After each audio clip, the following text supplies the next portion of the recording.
Take a look. My name is Jimmy Ichihana. I started out as a high school math teacher. I taught Algebra 2, statistics, and AP calculus. And really, there's a combination of the math that can apply to magic and probabilities in particular with playing cards. While I was teaching math, I met my fiance, Lois. I talked so much about the magic of Spain that she's like, we should just move to Madrid. We moved to Madrid, spent a year there. If you love card magic, that's the place to go and study. She doesn't like to take credit for it, but Lois has really driven me to pursue my passion. We've been planning our wedding for months and months now, and we get the email for Penn Teller Fool Us. Please don't make me choose between a wedding date and being on Penn and Teller Fool Us. But it worked out perfectly that I come down here and then 5 days later go home and get married.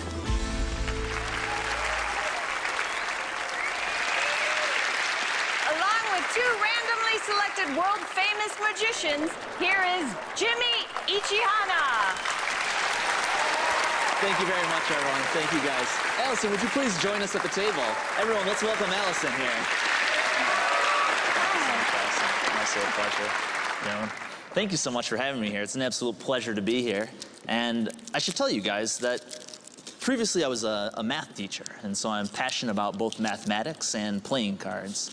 I'm fascinated by the link between the two.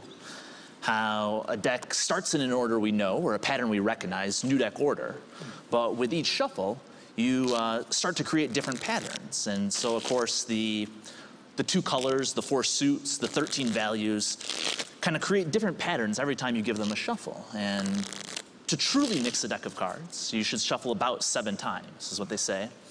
Any fewer than that, and patterns will still exist. And of course, you may have noticed, I've shuffled fewer than 7 times.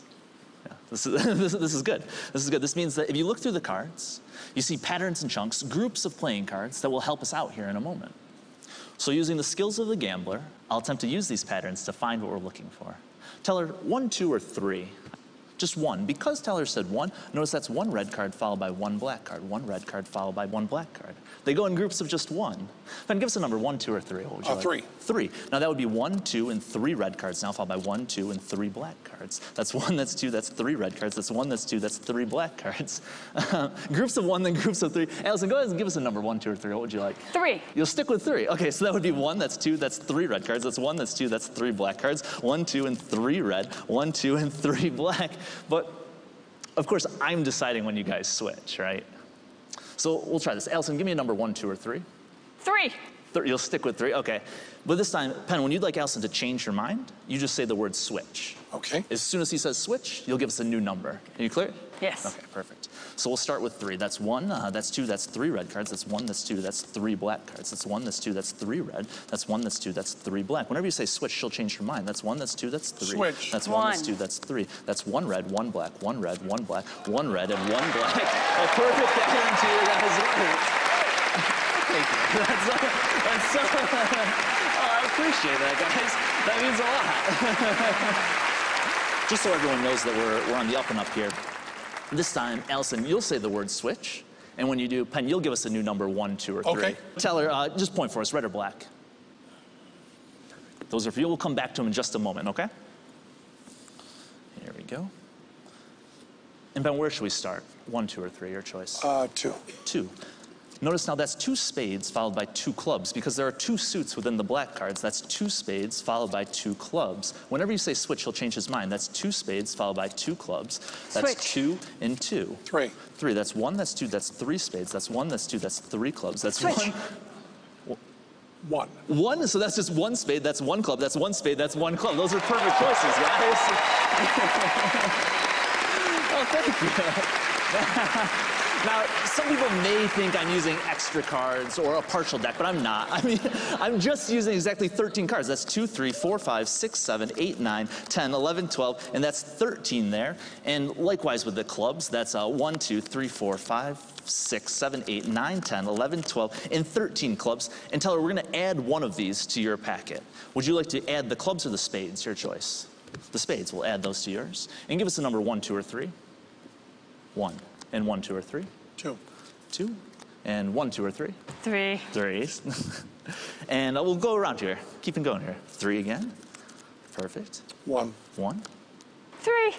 Oh, we've got 3 left just for you. Okay, that works out well. And what we've done here is we've actually simulated a shuffle, right? So when you mix cards, they fall from side to side, and they make an alternating pattern. Here we've got a group of 3 then 1, 3, 2, 2, and 1. But of course, this isn't random at all, right? You guys decided how the cards would fall.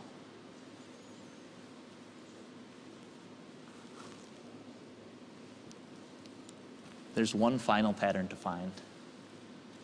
That's the ace, followed by the 2, followed by the 3, the 4, the 5, the 6, the 7, the 8, the 9, the 10, the jack, queen, king. That's all of the clubs in perfect order. Oh, but wait. You know the funny thing about patterns? Patterns repeat. See, it's not just the clubs. That's all of the diamonds in perfect order. That's all of the hearts in perfect order. That's all the spades. That's all 52 cards. Back to the beginning, back to perfect order. Guys, thank you so much. Thank you so much. Wow.